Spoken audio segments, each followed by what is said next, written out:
So I'm going to start with optimism bias, which is the tendency to be over-optimistic, underestimating greatly the probability of undesirable outcomes and overestimating favourable and pleasing outcomes.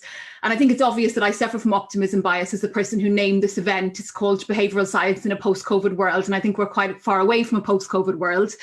But I do think that optimism biases allows people to remain optimistic even during these kind of relatively dismal periods like we're going through now. And I think some of this optimism is down to people anticipating the end of the pandemic and what they might be doing. I was meant to go on holidays on Saturday, that's also cancelled. And when what we anticipate doesn't work out, most of us just experience a loss. And this is very painful for our well-being. And, you know, Paul is here today who knows about the determinants of well-being more than I do. And I think he might say that we do adapt, but I think it's going to be really interesting to consider the speed of adaptation during this pandemic. Because I can't think of a time when we've had data and also had so many people who've been going through so many negative shocks and disappointments. So I think optimism bias is kind of keeping us happy for some of the time during the pandemic, but equally it's causing us to be on what's becoming popularly known as the corona coaster. The second I'd like to talk about is confirmation bias, which is the tendency to search for and interpret, focus on, and remember information in a way that confirms to one's preconceptions. So I've always been quite envious about people who are very determined in their convictions. And as I've learned more about behavioural science through studying it, I've learned that perhaps these people actually suffer from confirmation bias, which is really easy in a world of information overload, where it doesn't take me very long to find some information that actually agrees with opinions that I might have. I think us as people, we're more content living in a world of certainty. So confirmation bias is really, really helpful when we're going through times of uncertainty. And I think our ego also ensures that as humans, we like to be right. So if you've ever tried to change somebody's mind about something, you know it's really, really difficult. And again, you know, confirmation bias really kind of keeps us in this kind of happy area where we get to feel that we're right. We just look at information that supports our convictions. But I think at the same time, when assessing choices that have high levels of uncertainty, confirmation bias will allow people to have false certainty on the claims that they make. And this makes the polarizations of views much more likely. And this has obvious negative ramifications for our society, which we might get to talk more about later on. So I'll leave you with those two, Simon, optimism bias and confirmation bias, both good and bad. Thank you very much. Being married to an American liberal, I understand confirmation bias and optimism bias until today. So I understand exactly where you're going there. Rory, my next question is to you. What do you think have been the biggest successes of behavioural scientists as a profession in terms of impacting the policy debate during the COVID-19 response? What have been your guys' biggest successes, do you think? Well, the biggest success for us looked at from a selfish angle is very simply that suddenly every question is a behavioural question. And that isn't just government, that's also business as well. In that, if you look at how businesses and to some extent government forecast behavior in the future, most of it is an extrapolation from past data. So you assume that traffic growth will continue. If you're an airline planning airline routes, you look at the routes which are growing, the routes that are shrinking, the routes that are highly profitable, and you extrapolate forwards. Okay, and then the other two sources of sort of, I think, judgment tend to be one, boring mainstream economics, and two, market research. Okay, asking people. Okay, now under these circumstances, this really is decision making under uncertainty because all three of those are unreliable. Gerd Gigerenzer recently wrote a piece. Oh God, I'm going to have half the people dropping off now, can't I? Because I know you academics, you love a little, you know, nice little bit of polarization. But Gerd said, it's a fatal mistake in a time of extreme change to optimize on the past. And so if you were the board of British Airways, or indeed the government, it doesn't really matter, 2 years ago, the main discussion would have been, okay, we're going to expand these routes, shrink these other routes, and by the way, how do we hedge fuel prices? And now the basic question is, how the hell do we get people back onto planes, if at all? And by the way, I agree with Robert Crandall, who's the former chief executive of American Airlines, that the business traveler ain't coming back. We've got a new equilibrium. And so it's been a huge kind of boost for behavioral economics. What was the advice they could give us at the beginning? Wash your hands, keep your distance. It was all behavioral. Secondly, by the way, I think experts in decision making under uncertainty have a lot to tell the scientific establishment, where I think they're trying to effectively construct models of what's going on based on what they happen to know, rather than what they need to know. And I'm still alarmed there haven't been any challenge trials that look at really, really important variables like the extent to which the initial dose might contribute to the severity of symptoms. They haven't looked at challenge trials. We don't even know that variolation is impossible with this virus, by the way, because no one's tried. Okay. So I think there is this fantastic question, which is that most business and government under normal circumstances operates under conditions of what I'd call fictive certainty. You just pretend that economics is true. You pretend that a past is a reliable guide to the future. And you pretend, for purposes of maintaining your own sanity and essentially maintaining your own credibility, that market research is a reliable guide to what people will do. And the fact that we've been presented with a case where all three of these are now seen to be highly unreliable. And we've also seen behaviors that we wouldn't have predicted. We've also discovered completely new patterns of behavior in terms of remote and flexible working, which I think will end up being a gift for the most part. But that's been, an incredible, I think, elevation for the importance of understanding the deep, real why of human behavior, the things, the motivations and instincts that don't change, because those are the only bedrock on which you can build anything. And it reminds me finally of how tiny this community is. I mean, I kind of know all of you, right? Okay, if you look at a field like economics, which has absurd influence anyway, but you look at the number of practitioners and you suddenly compare, the size of this field, which is genuinely tiny, that's alarming because, if nothing else, I mean, even if it causes a decline in quality, an increase in quantity of people who think behaviorally first is something that we really need going forward. So I think that's great. So we need more behavioural scientists and more behavioural science. Yeah, no, absolutely. Yeah, that we'd be able to fix the problem. So I think that's a great introduction to my next question, which is to Nick. What do you think have been the biggest failures of behavioural scientists as a profession in terms of impacting the policy debate during the COVID-19 response? Yes, well, thanks, Simon. I think I'm going to pick three things. I think the first one is slightly marginal case, but it's one that got a lot of media attention, which is the notion of behavioural fatigue. And the reason I think this is a marginal case is that I don't think behavioural scientists really ever thought this, and I don't quite know where it came from, but it became labelled as something the behavioural science community had somehow implanted in government's thinking, and I don't think that's correct. And one reason that was a dangerous idea is it gives you, well, first it was used as a reason not to go into lockdown early because people get jolly tired of it. Now that obviously presupposes that if you go into lockdown early, you'll be locked down for longer, which is itself an interesting piece of logic, which doesn't necessarily stand up. But in any case, I think the concept of behavioural fatigue doesn't really have much of a basis. So Nigel Harvey at UCL has written a rather nice article on this recently, which I would recommend to people. But one very simple point is that if you're fatigued, by analogy with physical fatigue, then you'd imagine that if you had a rest, then you'd be absolutely ready to go again. But the idea that we could do another 3 month lockdown, if we had a bit of a rest, we could do another 3 month lockdown and we'd be absolutely fine is nonsense. It's clearly not working that way. And the other point, of course, is that actually people establish habits.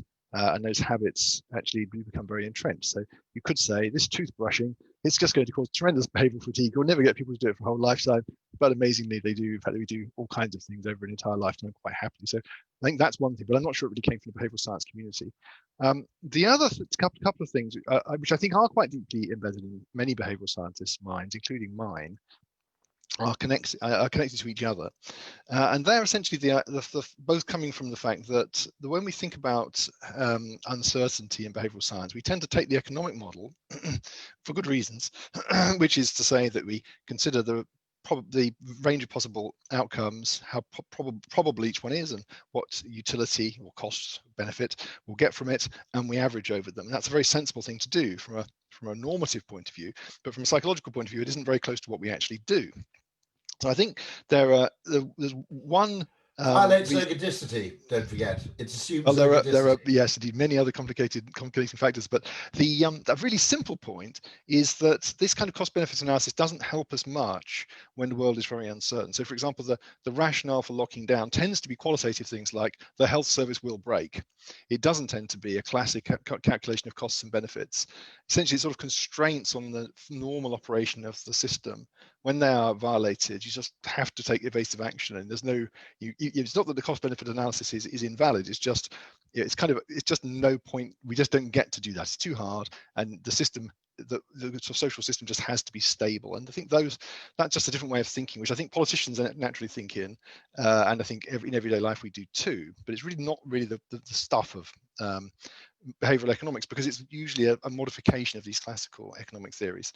The other thing, which I think is something that is quite a big failure, certainly, which I feel is applicable to plenty of my own work in the past, which relates to the same thing, is that in reality, and this also picks up on Claire's one of Claire's points earlier about confirmation bias, in reality, we often only consider the world to be having one possible state. So while we sort of know it could be all sorts of different ways, in practice, we tend to think, what's going on with this pandemic, if we're, say, a policymaker, and we think, early on, we think, well, I think it's going to be a storm in a teacup. Won't really come to anything because that's happened before. In that case, don't bother with protective equipment and all that preparatory work, because that'll just be wasted money. Now, a classic sort of behavioral economics, or indeed even more so, a classical economic model would say, but there is a small probability that it will, in fact, not be a storm in a teacup, it will be a total disaster, in which case you really, really ought to be spending some money, because that will pay back many times, because the disaster will be so big, and taking precautions will be so important. But that's not our natural mode of thinking at all. I think our natural mode of thinking, and again, this will be true for policymakers and individuals, is to think, what's going to happen? It's going to be this, therefore I act as if that is true. I don't take account of other possibilities, except with great effort. Another example would be having a model in one's mind, which I think many people did in the scientific community at the beginning, of this virus as something like a flu virus, or indeed many viruses which can't really be stopped. So if you start off thinking, well, viruses can't really be stopped, this one will be of that type, then there's just no point locking down. And then we go into the kind of flattening the curve, and everyone's going to get it eventually, herd immunity type of mentality. And I think, again, that is it's very important to consider both that possibility that's the case, or the possibility that in fact it can be stopped and it might be optimal, but not many people consider both, and that is really odd from a sort of rational point of view, but that is the way our minds work. So when we're thinking about what policymakers and indeed individuals will do, I think we have to think about people being partly polarized by just having very fixed models of the world. So Phil Johnson-Laird has makes a point somewhere where he says the fundamental reasoning error, human reasoning error, is to think of only one model of reality. And I think that's really been evident in this context. And I think behavioral scientists kind of half know this, but they forget it. And certainly in lots of the models I've built, I've totally failed to take account of that. And we're trying to do better in future. Thanks very much. I mean, very prescient for me as a political scientist. I'm spending a lot of time on Twitter today explaining to people that when we said yesterday that Biden had a 75% chance of winning, we meant that Trump had a 25% chance of winning. People tend to focus on the majority expectation and say, that's definitely going to happen. No, that's not definitely going to happen. Actually, you've got to think about, we've given you a range of possibilities, and behaviorally, we focus on the one that's got the largest probability and assume then that's definitely going to happen. And so absolutely, I think that resonates across a whole range of fields in the social sciences and how we understand how people respond to information. So next up for Tali, I think building exactly on what we've just heard from Rory and Nick there, what lessons do you think behavioral science has given us that we should carry forward to future pandemics or crises? Hi, so I think I'm going to touch upon two issues. One is well-being and mental health. So what kind of factors are helping people at this time in terms of well-being? And the second is behavioral compliance. So in terms of well-being and mental health, we did a large representative survey to try to see what factors are the most important in keeping people's well-being during the pandemic. And we found that the number one factor that was most important is having a sense of control. So people who had a sense of control and agency over their own lives, they did relatively well. And of course, that's the one factor, I mean, not the one factor, many factors have been affected by this, but control has very much been affected by the pandemic because people really have much less control than they did before. You can't decide if, when are you going to leave your house? Where are you going to travel? When are you going to see your family? agency has been restricted, and that has a very negative effect on people's well-being, and the data shows that clearly, that is really, really important. And so in trying to think how we could use that information going towards perhaps this pandemic, right? It's not post-pandemic yet, and other pandemics, is how do we maintain people's sense of control and agency? Can we give people choices in the current situation? And so that's something that people need to think about. For example, in some schools in many countries, parents are given a choice whether they want to have their kids go in person or go online. That's just one example, but it's something that we need to try to maintain as much as we can given the situation. The number two factor that was most important for people's well-being was income. But it had half the effect of control, which I found surprising when they compete for variance.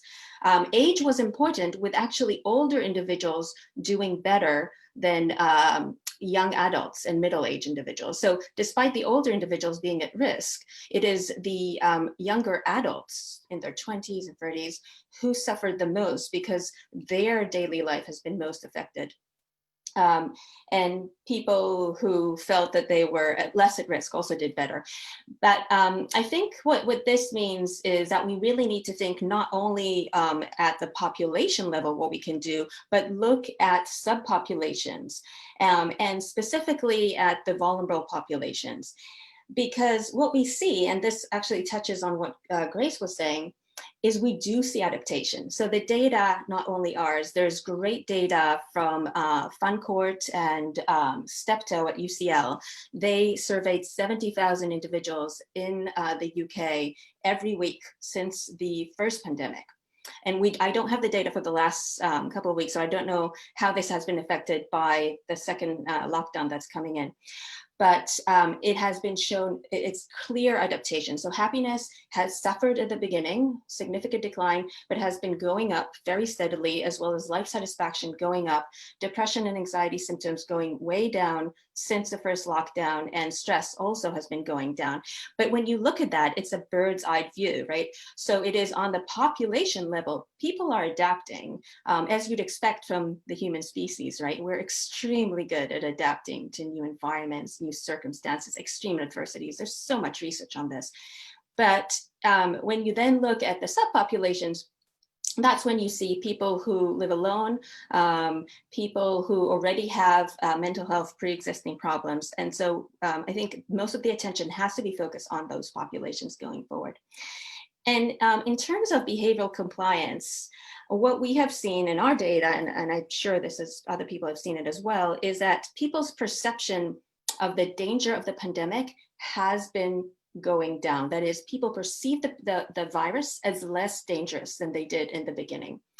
Again, this is, obvious introduction to psychology type of thing, because you get used to, if a stimuli is not actually affecting you personally, you get used to it, and then you underestimate the risk even more than you did before. The reason this is especially important is because, and this is, I guess, a bit of good news for human nature, we have seen that the number one predictor for behavioral compliance is helping other people. So it is the risk that you think the virus has for the population at large and for others, not for yourself. So when you have these two things compete, you're asking, why are people complying? Are they complying because they think they're at risk? Are they complying because they think other people are at risk? And it is the other people at risk that is driving behavioral compliance the most.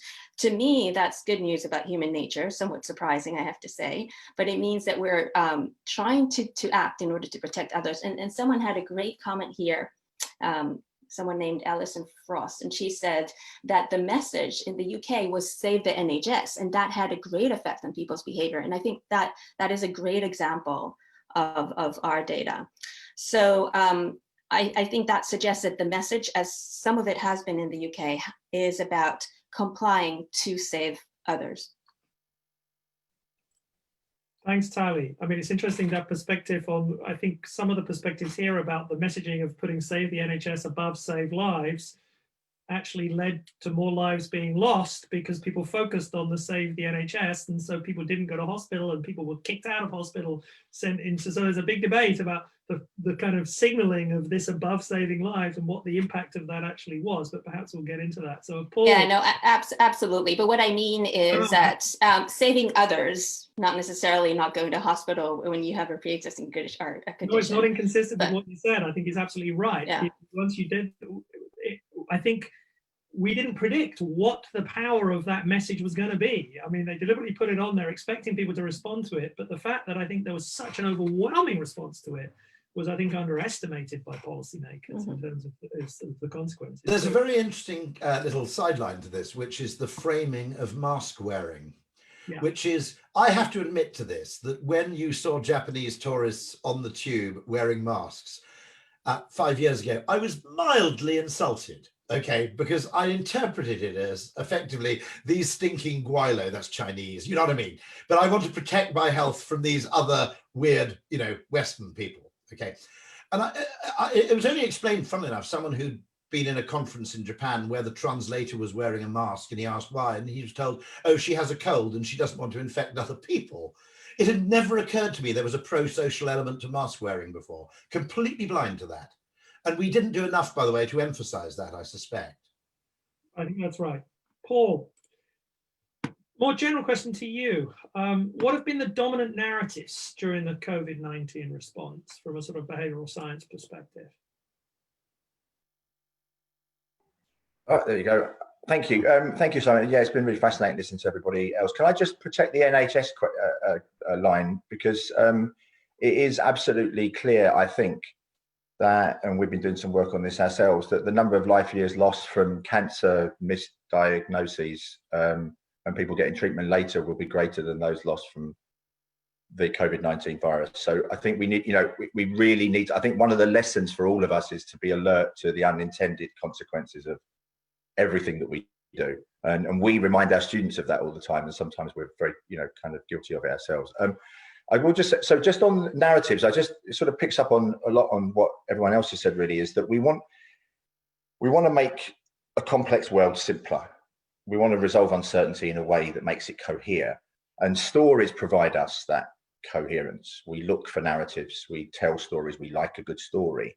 They're not only powerful in explaining the world for ourselves, they're also very good to enable us to prescribe how the world should be for others. And so in a pandemic or in any other time of our lives, we're looking for coherent social narratives, dominant and powerful stories that will make life easier for us and easier for the kinds of judgments that we might make about other people. And in Happy Ever After, which is actually really essentially a book around stories about how they affect us and may lead us to sort of leading lives that don't make us as happy as we might otherwise. One of the chapters is about health, and it's about this narrative that we create and created, that we should preserve lives, or that we should extend lives at all costs. And the preserve life narratives is writ large in our response to COVID-19. You see it in every presentation of every piece of information. In fact, the only information that we've been given since March are the number of people dying from COVID-19, not placed in any context whatsoever. When the death rates started falling, transmission rates then became the salient number. And it's crowded out a conversation about all else that we might value. And when you have a conversation about that, you almost feel like you have to apologize for discussing something else that we might value. We know that we want to preserve lives. That's an important and dominant narrative, but it's not the only thing that matters. I think that we've kind of suffered from a collective terror management theory kind of problem. You know, this idea that we have this existential dread and we fear death and we act in ways to mitigate the impact that has on our psychological well-being. And I think we have a collective sense of that we might have almost been at the point at which we thought that we could cheat death. I mean, we were not only at a point in our evolution where we were extending life expectancy beyond anything that our forefathers could possibly have dreamt of, but we were now engaging in activities that were going to prolong lives even further by, you know, the crazy Silicon Valley people having full body blood transfusions and whatever. You know, it's a kind of sense in which we could literally cheat death. And I think along has come this virus, and it's reminded us of our mortality. And that's very uncomfortable. And so it's led us into decisions that, when you account for social welfare properly measured, I would argue, may have led us to, almost certainly has led us to doing things that will cause more harm than good. And Kahneman had a paper, I think, published with Jonathan Wrench on I don't know, quite a while ago now. It didn't make it into Thinking Fast and Slow, but it's a piece that he wrote on politics, which is about why hawks win. And it's a piece about behavioural biases that lead you to be a hawk rather than a dove. And basically they all kind of stack up in kind of leading you to be hawkish rather than dove-like.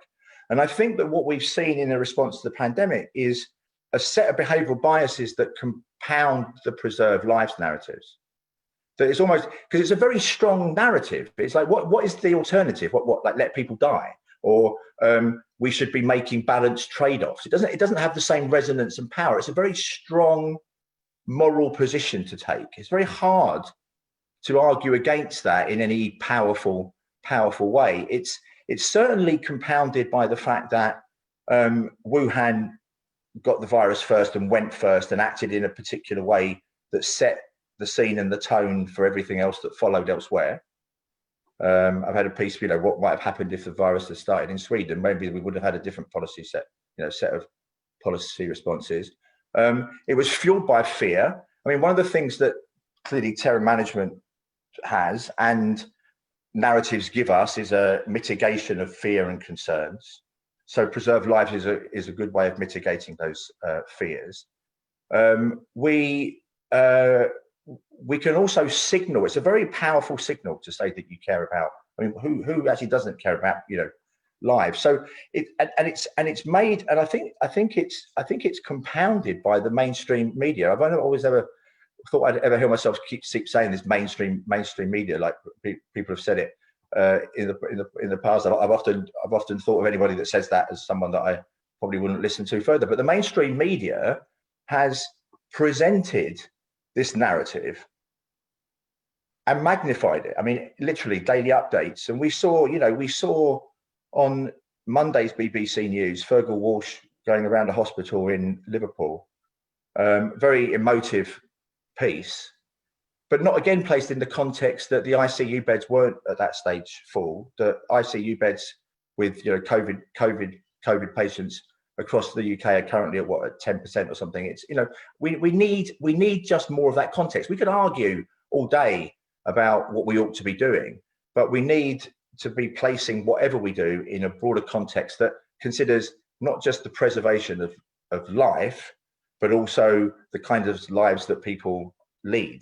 And I just want to conclude with one point, just to pick up on the point that Grace made about optimism bias, because one of the dangers of the optimism bias is that we're 6 months away from a vaccine ever since January. I think literally, if you look at any news coverage since then, I don't know, I haven't done that. I'm sure someone can and will. We are 6 months away from a vaccine. And I again, I'm sounding kind of conspiratorial, but I don't apologize for that. I don't think that is a deliberate attempt, I think, to allow us to remain in measures that we would not consider acceptable for 6 years, because we're just around the corner. Away from a vaccine, Paul. The other bit of that is we only need a short lockdown now. And if we just have this short lockdown now, then we can solve it and we won't need to do another one. Yeah. Like you said last time, there was what you're saying exactly the same now. I don't understand why they'd be saying the same now that they said back in March, but it's exactly the same narrative. Yeah, I think, well, I mean, the one thing that has changed, I mean, I said in March, I wanted to say it in March because I didn't want to say it now and then say, I told you so. I think it was disproportionate to shut schools. I think we've seen, you know, close to 100,000 vulnerable children that have gone missing from school. They're missing from school. They haven't gone back. They're in county line gangs. We have no idea where they are. I mean, that's a significantly large number of children whose lives are now, there's not going to be a fairy tale ending for these kids. They're going to, their lives are, you know, harmed for good. And at least thankfully now, at least we've kind of woken up to the impact that shutting schools has. And I do just want to, because that stay at home message is a really, it's a lovely, warm, fuzzy feeling for those of us that have nice homes. But for people whose home lives are not warm and fuzzy, stay at home is a really frightening message. So I think, again, we need to be very careful, not only about the unintended consequences of what we do and say, but also to ensure that we have a diversity of perspective in the decision-making processes so that we're alert to some of the unintended consequences, but also the heterogeneous effects of any intervention. Anyone want to come back on what others have said here? Stick your hand up. I can see you all. Anyone burning to jump in and say something? Grace. I'd just like to emphasize the last point that Paul made, even though I said that I wouldn't agree with anybody, so we can move to the audience.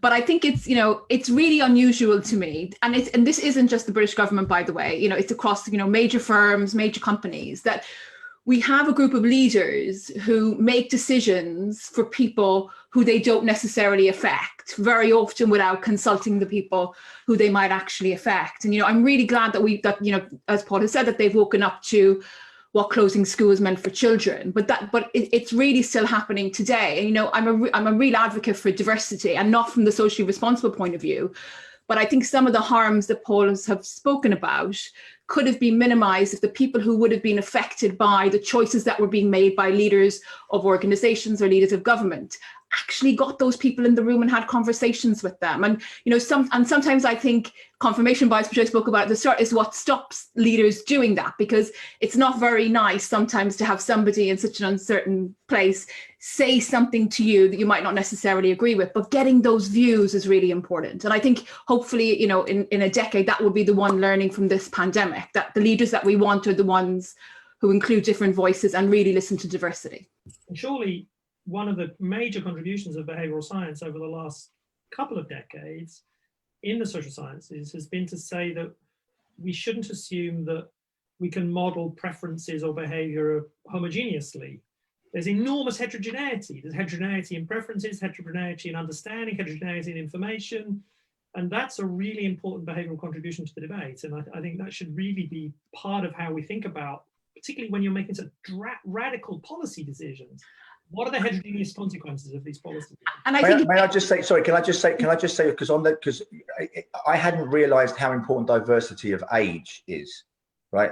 If you look at decision makers making the decisions, they're all, I'm 52, so plus or minus 5 years probably captures about 90% of the decision makers around the world, precisely at the point at which existential dread is at its greatest. If you take younger and older people think they're going to live forever, and older people are starting to come to terms with the fact that they won't. We're in the sweet spot of fear, and also to speak to Grace's point. So that's about the benefits of lockdown measures. Grace's point also speaks to the costs. I mean, pretty much. I mean, I think all of us are on this screen working from home on the same salaries that we would otherwise draw if we were in work.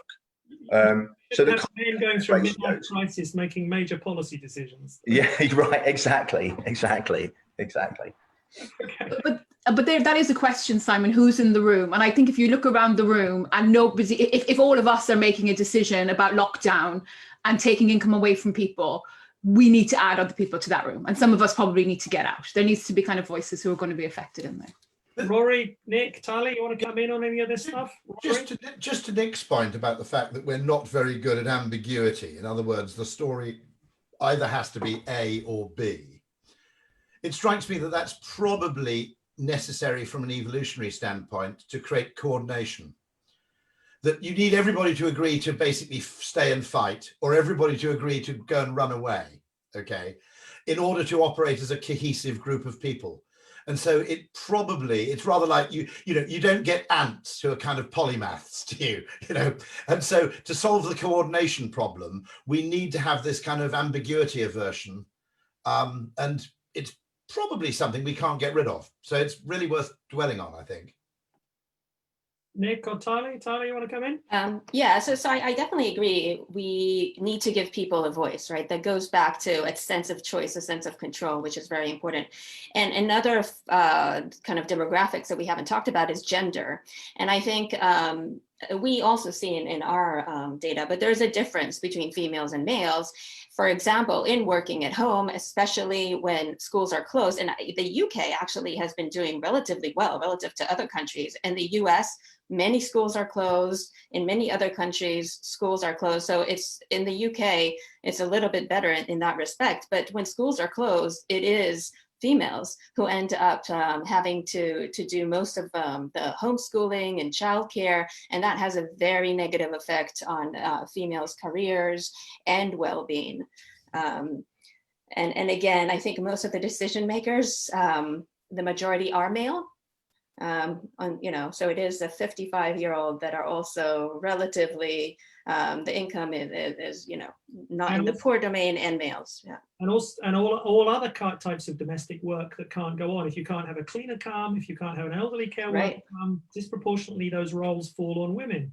And there's limited number of hours in the day, and so there's trade-offs that women often are faced with that men aren't. So, Nick. Yes, just to tie to 2 points that we've just been talking about together, I think this question of diversity is absolutely crucial. And one of the reasons it's so important is that even with the best of intentions, groups of people with similar backgrounds and interests will lock onto the same narrative and get stuck. So that's one thing. But the other thing is that because we have this enormous drive to find, and we do need this common story, as Rory was saying, to actually coordinate our behaviour, then the process of dealing with discoordination and disagreement is actually very, very unpleasant for us. We don't like it. So I think that Grace was picking this up earlier. So it's very easy for us to selectively choose our decision-making partners so that we know they're going to agree with us and we're going to come out with the perspective we feel is right. And what we ideally need is a broader coalition, sort of more citizens assembly-like process, obviously very hard to do in a fast-moving pandemic, but we need a richer decision-making process with a much larger number of people involved in it. But we still need to come to a conclusion, because we have to have one conclusion when it comes to a plan of action. We can't have multiple plans running at once, but we can have multiple voices feeding into what we think we should do. And I think that's very difficult. Politically, we're not very well set up to do that. And indeed, our brains aren't very well set up to do that. And also, I think those deliberative assembly parliaments. I think there's also a problem in that experts. I want to come to the question. Oh, sorry. Okay. Now, Rory, just 1 minute, and then we'll go to the question. So, experts are very heavily weighted to deliver a single right answer, by the way. If you look at this nuclear power debate between big power stations and little ones, the one possibility that's never really considered is we should have both. Everybody takes sides because they assume that the condition of being perceived as an expert is that you know a single right answer. Well, yeah, I mean, but often experts get blamed, and often the expert is saying to the policymaker, well, on the one hand this, on the other hand that, you've got to make a choice. And it was an American president, I think, said, give me a one-handed economist.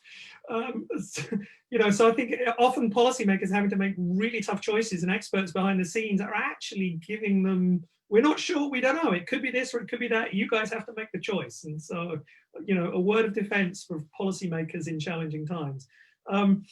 So we have the first question here from, I'm going to mangle the name, I apologize already, but I think it's Jiniela Kupchandani. Why despite significant developments in behavioral science, are these insights not being used in government, e.g. to help optimize compliance of lockdown rules? So, interestingly, what's your view particularly about whether or not you think behavioral insights are being used around compliance and whether people would comply, and what kind of assumptions are there? Who wants to have a go at that one first? Anyone here? Nick, brave man, go for it. I'll just say a tiny bit. I mean, I think that they have, to a degree, they have been used. There's this discussion we were having earlier about the others being more important than oneself, and the importance of social solidarity, which led to the primacy of the Save the NHS message. I think that probably was coming out of behavioural science discussions, or at least compatible with them, and I think that's pretty influential. Probably may have had some unfortunate unintended consequences in its delivery, but that was a direction there. And I know a lot of the government messaging has been trialed, so there's been an awful lot of testing going on with using fairly standard experimental methods, which behavioral scientists would expect you to use, but are not often not used in these sort of contexts. So I think there's been a lot more message trialing than there would normally be using behavioral science sort of techniques. So I think actually it's pretty. I mean, there's a lot of behavioral science input has been in play actually. Of course, we can always look at the full panoply of government responses and say, well, it was probably almost certainly not optimal in many ways, and probably not behaviorally optimal either. But then, but I don't think it's because behavioral science has been sort of shut out of the discussion. I mean, generally, what do you guys feel about the fact that often we're overemphasizing the importance of policy when actually it's behavior ultimately that's determining the progression of the disease? I mean, what struck me as an outsider is to look at the difference between, say, Sweden and the UK has not been that different actually in terms of the trajectory of the disease or the trajectory or the economic impact, despite very, very different policies. And it's because, isn't it largely to do with the fact that humans are making a lot of choices themselves, irrespective of what government is doing? So anyway, it looks highly likely, if you look at the peak of the death rate, that in fact the rate of infection had started to tip before lockdown was in fact imposed, simply through voluntary behaviours, by the way. Yeah, Paul, it's very easy to suggest that before lockdown everybody was proceeding as per normal, and then suddenly everybody stayed home. There were quite a lot of elderly people, for example, who are self-isolating, a month beforehand and so forth, or certainly several weeks.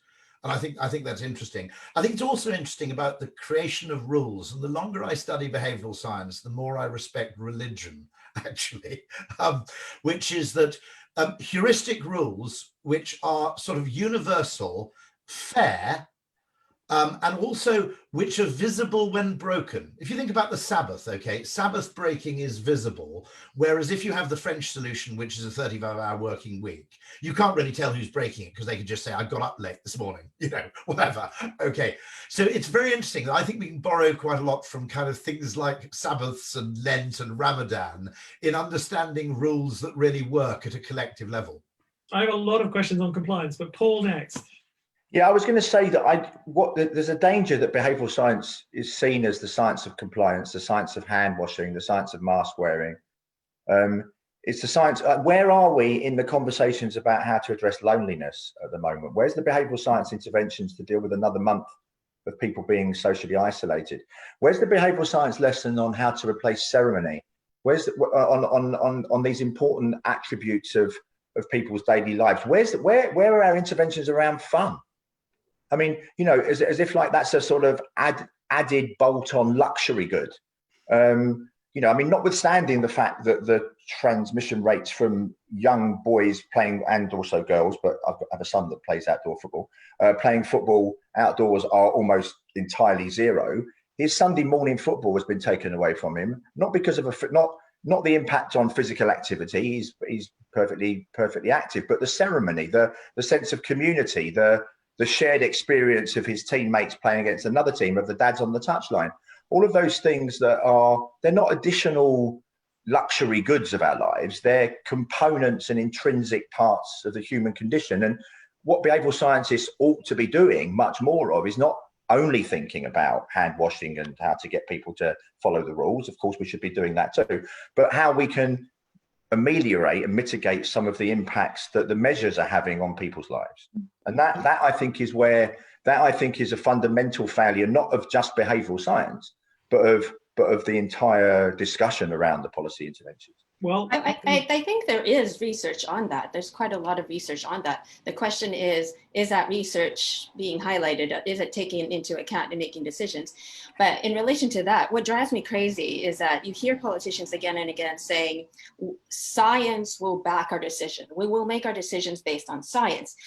But the decisions is not based on science. You can use science to figure out, if I do this, this is what's going to happen. But at the end of the day, what you decide to do is based on preferences and ideology, right? First, you decide this is a goal that I want to get to, and that's based on preference and ideology. Then you can use science to get there. But saying things, we will close schools or we will open them based on science, to me, doesn't make any sense. because in different countries get to, based on the same science, come to different conclusions because one country puts more emphasis on education or on mental health and well-being and than the other. So I think science can go only, it can give you the tools and the data, but at the end of the day, it won't give you the answers. At the end of the day, people have to make the choices. Grace. But I think it's looking for one answer as well as really problematic for me. And this, you know, when Tali presented her research, she did the right thing. She said, this is what it looks like at the population level. But when we drill down to people living on their own and who have anxiety, and when we think about women, things are different. But the behavioural interventions mostly to get us washing our hands haven't been targeted to individual differences at all, right? So there seems to be kind of this one answer for these population health message. And I think sometimes behavioural scientists do over-focus on the average treatment effect and really neglect the fact, and we can see it, right? We can see that young people are really responding very, very differently to older people. And there's lots of reasons, and it's pretty obvious why that is.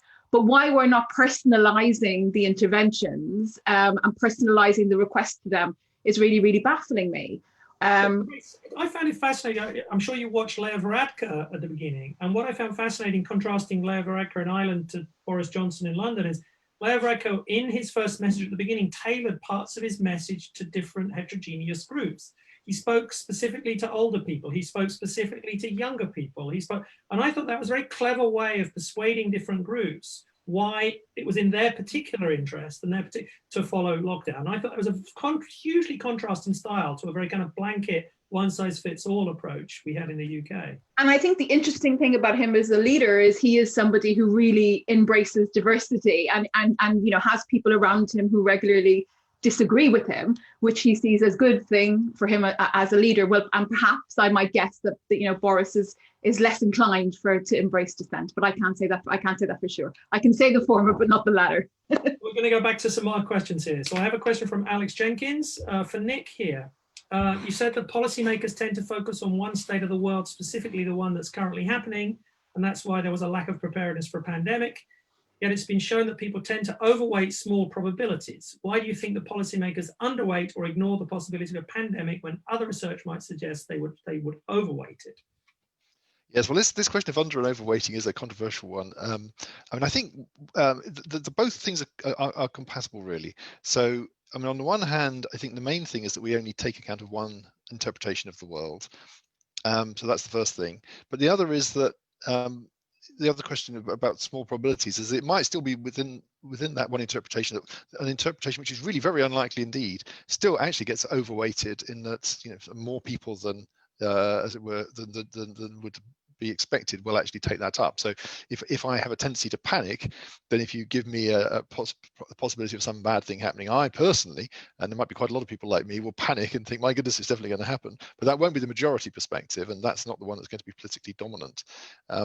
But I think so. Really, what's going to matter is, as it were, how many heads this narrative becomes dominant in. And of course, I can flip. I can panic at one moment and then think, oh no, it's going to be okay, and I can panic again. But what I can't do very well is consider two options at once. So I can't really think, well, this is a bit worrying and the chances are about 5% and 95% chance of this other thing. That's just not the way our minds tend to work. So we either think, oh my goodness, it's going to be a disaster, or oh no, it's going to be okay. And many of us will be stuck in both one of those interpretations for very long periods. But the basic science of this under overweighting thing is that very much depends on which type of experiment you're doing. So that's another complication there. There's not really a clear story. It very much depends on you can get either result depending on which experiments you do. And of course, there's the distinction, I suppose, between isolated risk and systemic risk, isn't there? Which you have to treat them differently, because even things like nuclear power are actually, Chernobyl is localized, whereas the banking sector is essentially so interconnected that one isolated incident can bring down the whole, the whole shebang.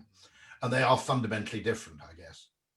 We're going to move to another question here. We have a question from Elizabeth Steeman. Do you have a behavioral science explanation about why countries run by female leaders have done so much better in the pandemic, e.g. New Zealand, Germany, and most Scandinavian countries? Is it better decision-making, more focus on science? After you've had a go, I'll talk a little bit about what the political science research says on this. But anyway, so why don't we go, Grace or Tali, do you want to have a go first? Here, I see you laughing. I feel this should be answered by one of the men in their 50s, to be honest. So I think it would be nice to hear their perspective. But Tali, you should go if you have an answer. I absolutely don't, and the N is so small that I'm a little bit cautious of I think that's the right approach. Actually, there's been quite a lot of research in political science doing kind of cross-sectional time series stuff, putting in a whole range of characteristics: populists, authoritarians, liberal democracies, non-liberal democracies, gender. There's very little they can find. It tends to be state capacity that's the big predictor of lower deaths. Hungary's done okay, for example. And I think part of the thing about women leaders is it's endogenous. Well-functioning political systems with high state capacity. But can I just say? But let me just say, because this is really fundamentally important again. Is we're using the Eurovision Song Contest of death rates. I agree. We shut our schools. Sweden didn't shut its schools. It shut its colleges and universities, but everyone under 16 stayed in school. I mean, that's a really significant metric, or it's at least worthy of discussion when we're plotting all these other outcomes, which are transmission rates and death rates. It's they have to be considered together. And trust and happiness in government as well, I think, Simon, is really important. So, I mean, Nicola Sturgeon, up in Scotland, people really, they really trust her as a leader. And, their debt rates, if we compare them, to England, aren't doing so well.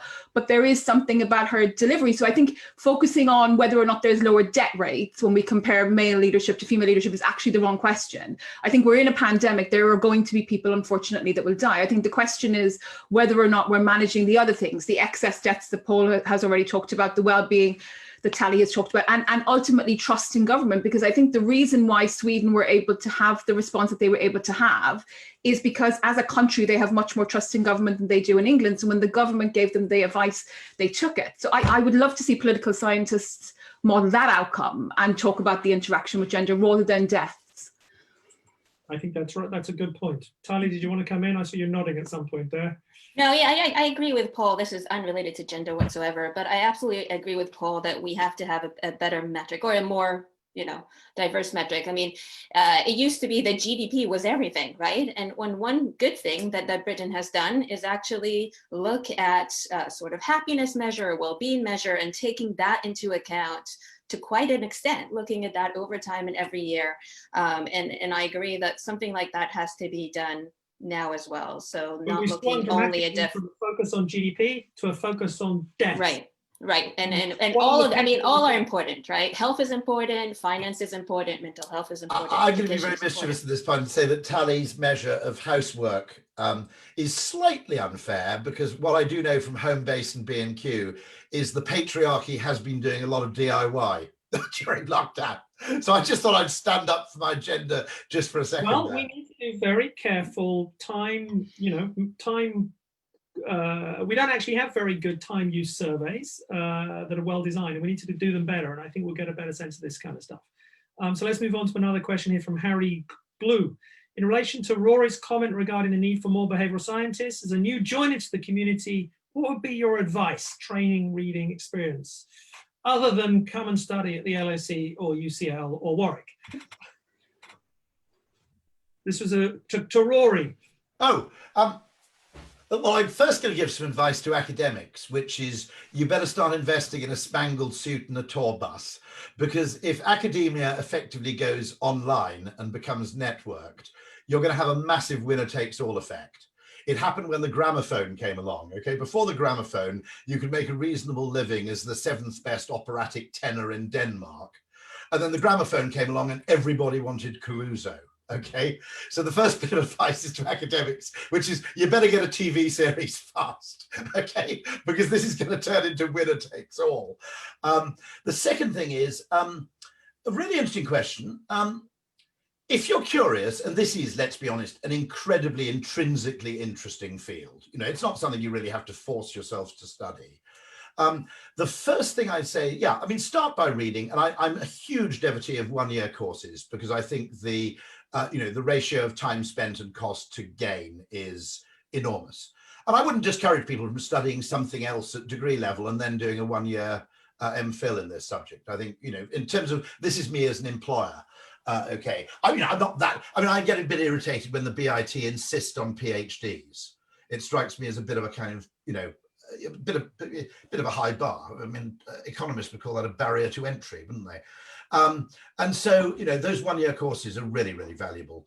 And the other thing is, I think, is just in terms of your mindset. The best lesson I learned under lockdown was from Matt Ridley, where he quoted, I can't remember the guy, an eminent biologist who said, biology is the study of, is a science of exceptions. And I think we've spent too long, and Grace has already remarked on this, trying to solve for the average, you know, and trying to look for kind of Newtonian, you know, rules. And actually, the mentality is that of the naturalist. You potter around looking for anomalies, and that's where you start to learn. So I think once we realize that, you know, I've spent sort of 3 weeks absolutely fascinated by Gusto. Does anybody know this home delivery recipes business where you get 4 recipes and all the ingredients, you know, delivered? I'll send you a code towards the end, okay? And what fascinates me about it is it's totally illogical, right? Because you could simply get a cookbook, of which I've got 15, choose a recipe, order the food or buy the food, cook the meal. But you don't. You never do. In fact, people have probably made 0.3% of the recipes in their cookbooks. Suddenly, when all the food arrives simultaneously, you make yourself 4 kind of restaurant quality meals a week. And so what I love doing is treating consumer capitalism as kind of the Galapagos Islands and just going around going, that's weird, what's going on there? There's some sort of coordination problem, but we don't really know. And so curiosity. Well, Rory, I need to get into some other questions, I think. Sorry, yeah, no. Yeah. I think Gens Emek asks a good question here. How long does it take for individuals to get back to normal levels of well-being from the time when they've are impacted? Would be interesting to know how resilient people are. Who wants to have a go at that? I see Tali, you nodding. Do you want to have a go at that? Yeah, I can talk about our data. So we saw it within a month, but we didn't examine people every week. So we came back, we started the beginning of the lockdown, we came back within a month. Within a month, they were back to baseline happiness on average, which we were quite amazed by. This was in the US, so I don't know, but it is pretty fast. We do, you know, if you look at research from other adversities, so for example, widowhood, some research suggests 2 years go back to baseline levels of happiness. Divorce actually takes a little bit longer, but there's somewhere between 2 and 5 years, and unemployment about 2 years. With the pandemic, as I said, we saw it was much shorter. And not everyone, so some people actually became happier. You have to also think about that, right? So some people are quite happy to work at home, not to have to go to jobs that they don't like to go to, not to commute. Commute is perhaps one of the things that really has a negative effect on our happiness, more time with family and so on. So there are these positive effects that some of the population has had affected. Anyone else want to come in on that one? Yeah, can I? So I'll explain. Maybe just spend a couple of seconds on the mechanisms of adaptation, right? So, and then that enables us to think a bit more about which things we might get used to and which things we don't. So, there's a suggestion that, because really everything is about what we pay attention to. Very many people have said this in very many ways. So when something happens, it's novel and it draws attention to itself, and there's a reaction to it. The next step in adaptation is the key bit, which is explanation. Can you explain why that stimulus has affected you in that particular way? So, for example, we see it with pain. People get used to pain quite quickly and much faster than they would anticipate, but only if they can explain why it hurts. So the explanation is important, and then it's the adaptation. And so most things, as Tali says, actually is true. Most things we get used to relatively quickly and much more quickly than we would anticipate. And that includes good things as well as bad things. That's why the pay rise doesn't last as quick. You know, the hit from it doesn't last as long as we think it might. But there are some things that do continue to draw attention to themselves longer term. And mental health problems are one of those. You don't get used to being depressed. So for those people that are experiencing adverse mental health consequences from policy measures in response to COVID, they'll be the populations that will get worse over time and not get better. And it's precisely those kinds of populations that don't adapt, that don't have the mechanisms, either psychologically or societally, to adapt, is precisely where the interventions need to be directed. This relates to the next question I've got here, which is from Zhenxiang Lu. How could we measure the welfare gain from stricter lockdown, making the population feel safer? So the focus on feel safer, can that be taken into account in sort of welfare models when we're talking about a more general welfare model? How would you think about populations feeling safer? Anyone want to have a go at that one? Just to say, it's unclear to me that everyone would feel safer. So I agree that it is important to think about how safe people feel and try to measure that.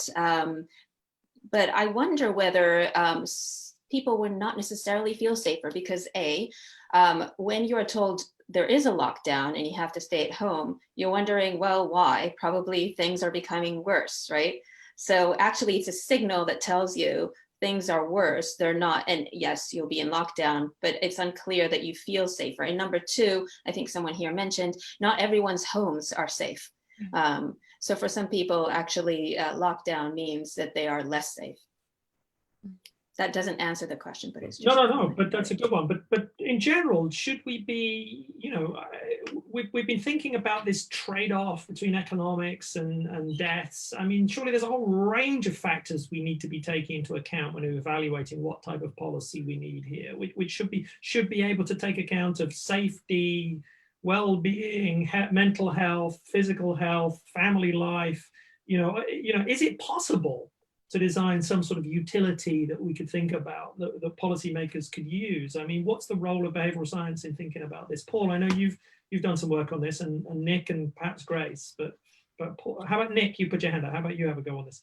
Well, I'm going to say that I don't think there is going to be a straightforward conversion of this whole plethora of factors into a single utility.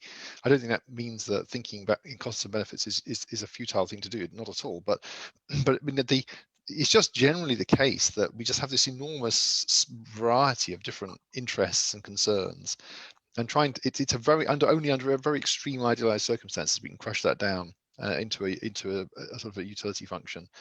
And I think it's kind of it's possibly a mistaken approach in some context. So I mean, it's not the case. It's not as if we're playing a video game and there's a clear scoring mechanism. You just have to work out how to get the highest score. The thing about public policy, or indeed decisions about how to live your life, is there's nobody giving out the points. I mean, it's sort of our decision. And if you give us a complex choice, then we don't really know what to do. And sort of part of being an autonomous agent is thinking, well, I think I'll give this a try. And as societies, as autonomous free societies, we're also in a position of thinking, well, should we try this or shall we try that? And the idea that there's a kind of right answer that we could get to if only we had the right measuring tools, I think, is a mistake. So I think it's extremely important to measure all the kinds of things we've been talking about, such as impacts on people's perceived safety, people's actual safety, education, all the things which are really important. So it's really important that those are measured and that they can be reflected back to us as a set of citizens who are helping to forge these decisions, and to the government too. But I think it's a misleading way of framing the question to think if we could measure all this stuff properly, it would just be calculation. That's a sort of Jeremy Bentham perspective, but I think it's just not really a viable one. We're not utilitarian. Okay. Can I completely disagree? Can I? Sorry, I will completely disagree. So the Treasury Green Book actually is the mechanism through which we do that. We do have an economic appraisal approach that expresses the costs in monetary terms and seeks to express benefits in a single monetary metric. Now, we appreciate that quantification, that measurement alone even is difficult, let alone quantification.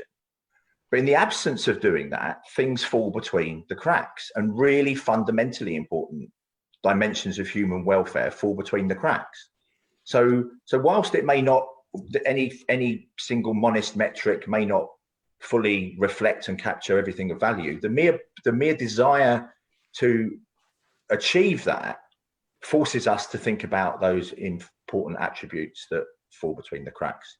So I think even though that may be something that we don't ultimately use, and we're not using it at all in the pandemic, in the very least, setting out those attributes that would go into that single metric forces us to consider them. If we'd even had 5 things on a checklist to begin with at the start of this pandemic, one of which may have included impact on school children, then we may not have been able to express them in a single index. But the fact that we think that we would ultimately want to do that gives us important motivation for at least considering those dimensions. Mm-hmm. There's a big question for economics as well, which tends to assume that collective happiness is the aggregate of kind of individual utility maximization. And what this has proved in some levels is that artificial collective constraints can be on our behavior can actually be happiness boosting. Do you see what I mean? That, you know, the equivalent, well, this is a bit like sumptuary laws, only around travel and transportation. And actually, I mean, I suppose John Stuart Mill would have said, you know, essentially an awful lot of travel, I think an awful lot of business and professional travel was performative. And I think it was done because everybody else did it. And it was a bit like dressing for dinner in the 19th century, which is you hadn't got any choice because it was an imposed social norm.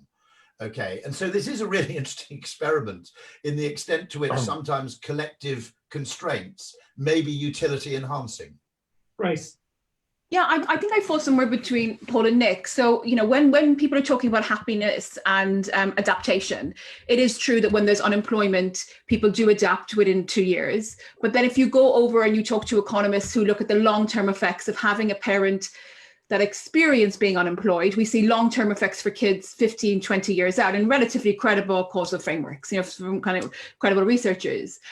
So I think trying to do this and take into account all the time dimensions is just too complicated and there's just too much uncertainty. And I kind of liked what Paul kind of fell onto, that there could be, you know, 5 or something measures that we're tracking. And, you know, school kids does feel to me to be one that's absolutely there. And we're keeping an eye on all of those. So we're not just presented with these are the deaths, so this is the transmission rate, but we have a collection of things that represent the pandemic, but also the spillovers. And then researchers who typically measure those can be the ones to provide those measurements and monitor them. Yeah, I don't think my understanding of what Nick said is that he wouldn't disagree with that. I think No, I agree. And so I think I mean, I think we can all agree that if we had similar graphs to those graphs that just show the deaths, and if there were graphs that showed mental health, and if there were graphs that showed, you know, the effect on school children's or unemployment or household income or, you know, poverty levels, or, you know, if we had a range of graphs that could be shown in these sort of press conferences, then I think people would have a more nuanced trade-off rather than here's the deaths, here's the deaths, here's the deaths, this is why we're doing it, and then everyone focusing on that. So I think, you know, we could probably all agree on that one. Anyway, there's another next, probably the last question before we then do a final wrap up, from Tala Shahi. What about building trust models? Have you seen a decrease in behavioural or mental health based on the ongoing dis or misinformation from governments and some reliable media sources? So, you know, our perceptions of misinformation and unreliable media, does that lead through to, does that have behavioural consequences in what we've seen and how we understand that? It relates, I guess, to the question of declining trust in government, Grace, that you were talking about. I mean, it's interesting because I'm trying to figure out how to filter out fake news from Twitter to build an index at the moment. So all I can say is that it definitely changes behavior, and I don't know how at the moment. I don't know how to resolve it. So it's clearly a problem, and I think it's even more of a problem because people, you know, I mentioned confirmation bias, but we all do this. We seek out media outlets that are to our taste. We read the articles that kind of convey the same views that we have, and we feel good about ourselves. But the resolution is maybe something someone else in the panel has something to say about. Anyone else going to say on that, Tali? Well, I'm looking here at the data on confidence in government. Again, this is from Fancourt, which has all her data is online. It's really great. And what she shows is that since lockdown, there has been a reduction in confidence in government in England, but an increase in Wales and Scotland. Just kind of a little point on that. What I find interesting is that in many countries, there has been, I mean, what people believe about the pandemic is very much related to their politics, right? I mean, you see this clearly in the US, very clear differentiation based on your political orientation. You either think the pandemic is a huge threat and there needs to be a lot of regulation and rules, or you don't.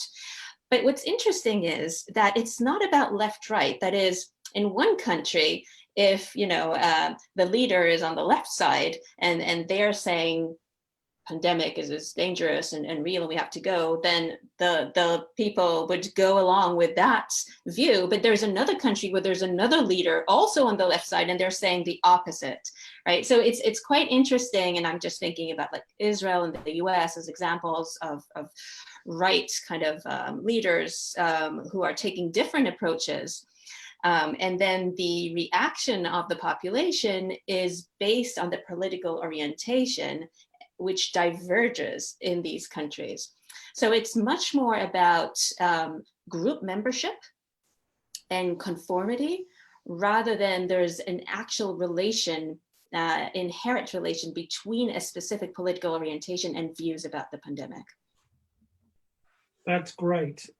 So I'm going to ask you all for a little wrap up, a couple minutes each in reverse order from where we started. What do you think you take away from today? What are the key messages you want our audience to take away from this conversation?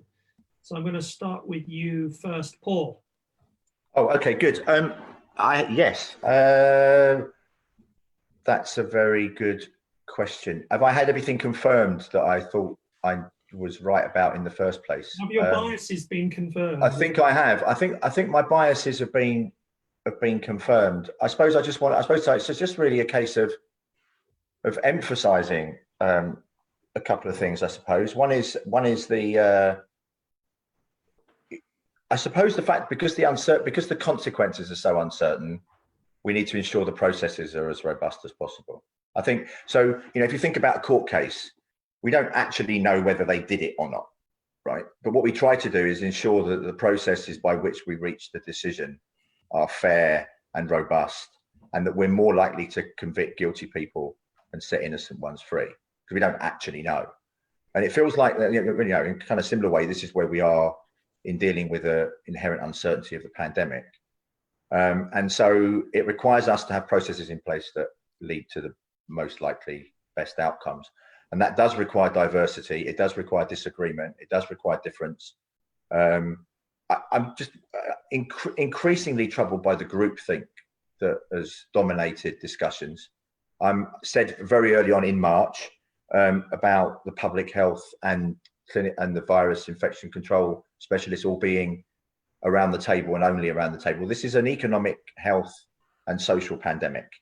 So it requires economic, health and social contributions. And I suppose finally in conclusion then, it's the social that feels like it's being completely disregarded. We have a false dichotomy between, you know, lives and livelihoods. And in the middle sits the social fabric of our society and our lives. And I don't think I'm not overstating the challenge by saying that when we undermine, when we take that away from people, it's a real challenge to think about how we put that back in again afterwards. And I think that somewhere in the response to the pandemic, there ought to be really serious voice given to the social impacts, the impacts that have the pandemic and its response have had on our everyday experiences. But it's interesting that actually in the second lockdown, there seems to be much more sensitivity to these issues than there was with the first lockdown. When it comes to schooling, for example, or the social bubbles that have now been developed, or these sorts of things. And the input, for example, from anthropologists into some of the discussions now. I think we are learning, but I think you're right, we haven't got there yet. So Tali, what do you take? I think for me, the takeaway is that behavioral science is not only about behavioral compliance. To me, this was obvious, but I think it was a good point from Paul, because I don't think it's obvious to the rest of the world. And so, you know, a lot of people here, I want to say in the room, but in the Zoom, do amazing work on things like curiosity and joy and purpose. So we all do this work. And I think this is very, very important and relevant work to thinking about response to pandemic. Thank you very much. Nick, I've got you next. So this isn't really a summary of the discussion, but something I wanted to just pick up on is that I think when we think about what policymakers actually do, this is also a very interesting behavioural question, so that behavioural science of actual policymakers making decisions. And obviously, often that's done in complex organisational settings and under great time pressure. And we don't really have a rich behavioural study of that. But I think a lot of the time, it's much more like steering desperately along, trying to stay on the road, rather than having a map and a careful plan to where you want to get to. And so, for example, I think the trigger to lockdown, probably in both lockdowns, has primarily been help. If we don't do this, the NHS in some fundamental way will crash.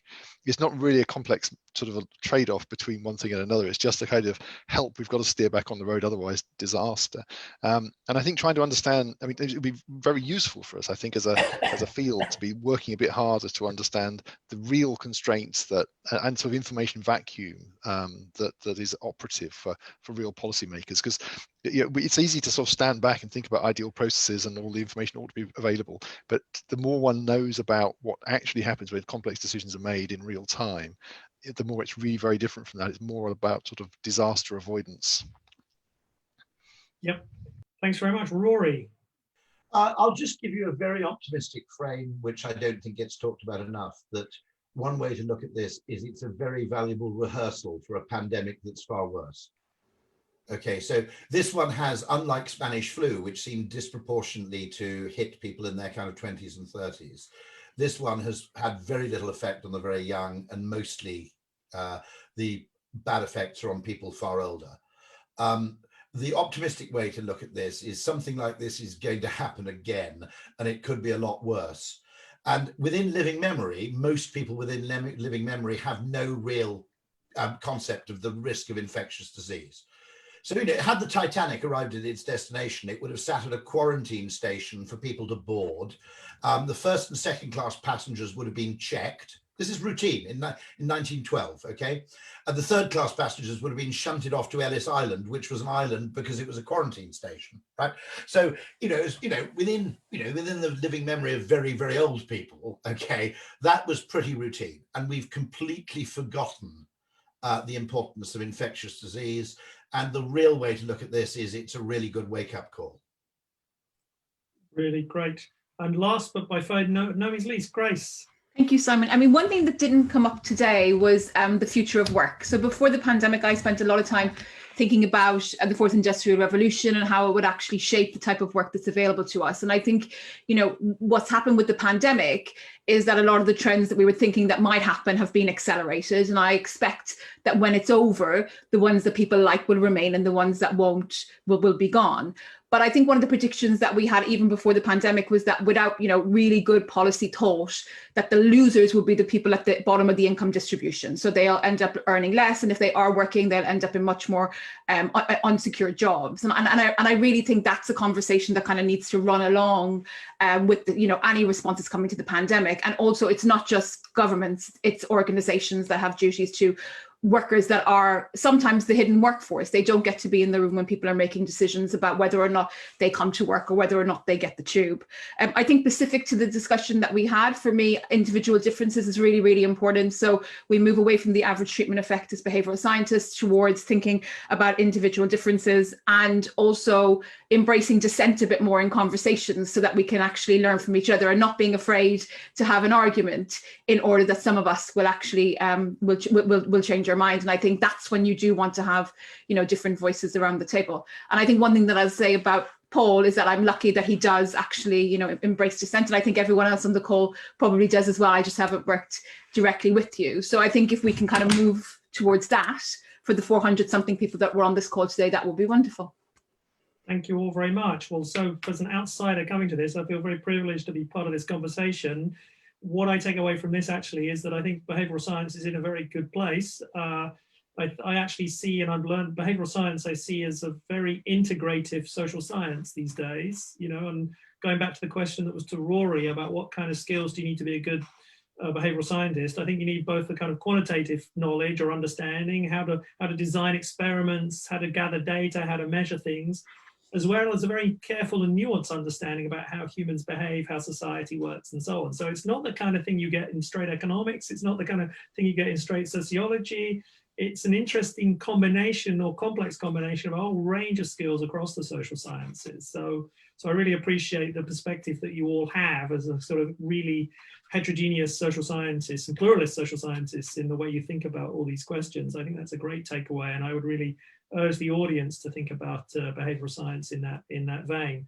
What I forgot to say at the beginning of the debate is this is part of a series we have, a series of public events and other type of events we're organising at LSE called Shaping the Post-COVID World. When we originally thought about this, we were hoping the post-COVID world was going to be within 6 months, as Paul said. It was our optimism bias, I think Grace would have called it. But actually, we think that unfortunately, the actual COVID world is going to last longer. But still, I think we need to think about how to shape that post-COVID world, to think about how we make the new normal after COVID better than the old normal before COVID. I think it's an opportunity for us to think about what it means for our economies, our societies, our education systems, and so on. I think it's, as a political scientist, also about how our politics and our democracies work. And I think we need to be starting that conversation and starting that analysis now. And I really appreciate all of you here who've been part of that conversation. So it remains for me then to say thank you to the speakers, and thank you very much to all the participants and on the call, and for your excellent questions. Thank you, Simon. Thank you, everyone. Thank you. Thank you very much. Are we going? I think so. Thank you, Paul. Thanks, Nick. Thanks,